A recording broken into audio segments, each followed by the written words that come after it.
आज तुम्हाला एक वेगळाच प्रकार मी करून दाखवणार आहे। जे कलिंगडाचा लाल भाग आपण खाल्ल्यावर खाली जो पांढरा भाग राहतो त्याचा मी तुम्हाला हलवा करून दाखवणार आहे। या हलव्यासाठी लागणारे पदार्थ मी सांगते काय काय लागतात ते।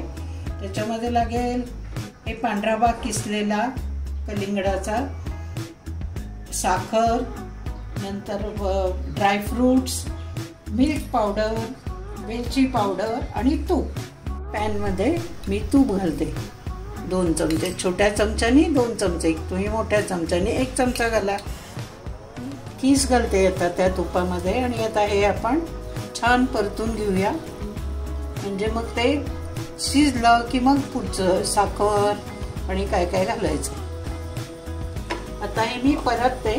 पहिल्यांदा थोडा वेळ मोठ्या गॅसवर परतायचं आणि नंतर थोड्या वेळाने काय करायचं की जरा ते परतलं चांगलं की थोडं मंद गॅस करायचा, कारण हे किती पाणी खूप असतं याच्यामध्ये।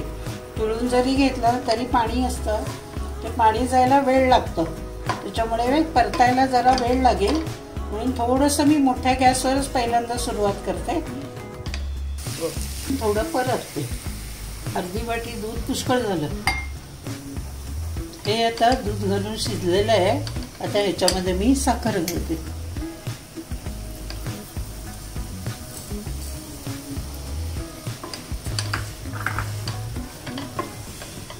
आणि हे परत ढवळून घ्यायचं साखर विरघळेपर्यंत। मी साखर घातली, ढवळली, थोडं आता त्याला पाणी सुटलं तर थोडासा गॅस मंद करून ते मी पूर्ण विरघळून घेते, कारण लागायची शक्यता असते साखर घातल्यावर, नाही जर नीट ढवळलं गेलं तर। आता ह्याच्यामध्ये मी सगळे ड्रायफ्रूट्स घालते, काजू, बदाम, पिस्ता, आपल्या घरात काय जे असेल त्या ड्रायफ्रूट्स घालून पुन्हा एकदा थोडा वेळ परतून घेते। हे आता मिल्क पावडर घालते, जेणेकरून आपण खवा घातल्यावर जसं आपल्याला स्वाद लागतो तसा या मिल्क पावडरमुळे लागतं। आणि परत एकदा ढवळून घ्यायचं, सगळं घालून ढवळायचं।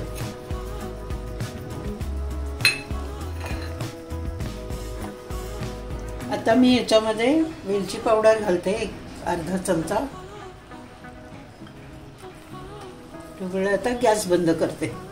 अशा प्रकारे हलवा तयार झालेला आहे। तुमच्या प्रोत्साहनामुळेच मी हे करू शकले।